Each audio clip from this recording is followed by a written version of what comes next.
and my abs in the video for promiscuous. My style is ridiculous.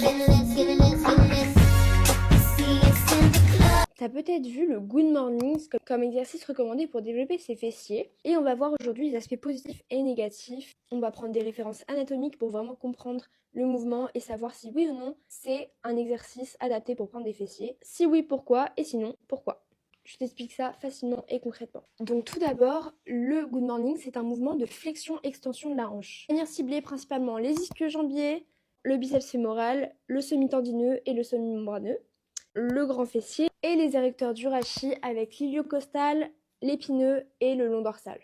Le petit problème avec le Good Morning, c'est que l'implication des fessiers dépend énormément de ta technique et de si oui ou non tu fais bien le mouvement. Il y a beaucoup de personnes qui vont plus le ressentir dans le bas du dos et c'est là que ça peut devenir un peu problématique. Le Good Morning, il va imposer une forte charge sur la colonne vertébrale. Si tu n'es pas assez gainé au niveau des abdominaux pendant le mouvement, tu risques de te faire très mal au dos. Sur le court terme, tu vas peut-être juste avoir des petites douleurs. Sur le long terme, tu peux avoir des gros problèmes type hernie discale si tu fais mal le mouvement. Est-ce que les fessiers sont vraiment bien travaillés sur l'exercice? Contrairement au hip thrust ou par exemple au Romanian deadlift, où les fessiers sont en position optimale pour générer de la force, sur le Good Morning, les fessiers sont très étirés en bas du mouvement et la position n'est pas optimale pour qu'ils se contractent et génèrent un maximum de puissance. Donc oui, bien sûr, ils travaillent, mais pas de la façon la plus optimale possible. Et surtout, ce qui est très important, c'est qu'on va avoir beaucoup plus de difficultés à charger sur un Good Morning où la charge est sur le haut du corps plutôt qu'un exercice comme le hip thrust où on va poser la charge directement au niveau des hanches. Donc si on peut plus charger sur le hip thrust,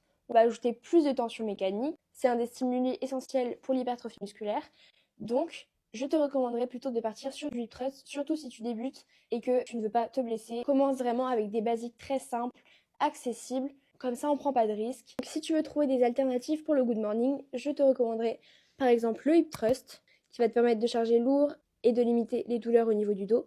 Ou le Romanian deadlift, c'est vraiment comme un Good Morning, mais il y a une meilleure répartition de la charge et donc moins de stress sur les lombaires si c'est bien exécuté. On aurait également les fentes bulgares avec un très bon engagement des fessiers et avec un meilleur contrôle de la posture. Donc non, ne t'inquiète pas, les Good Morning, ça n'est pas indispensable à mettre dans tes séances. Ça reste un bon exercice, mais il demande vraiment une excellente technique. Donc même en restant sur des basiques, tu peux largement développer tes fessiers. J'espère que ça aura pu t'éclairer un petit peu.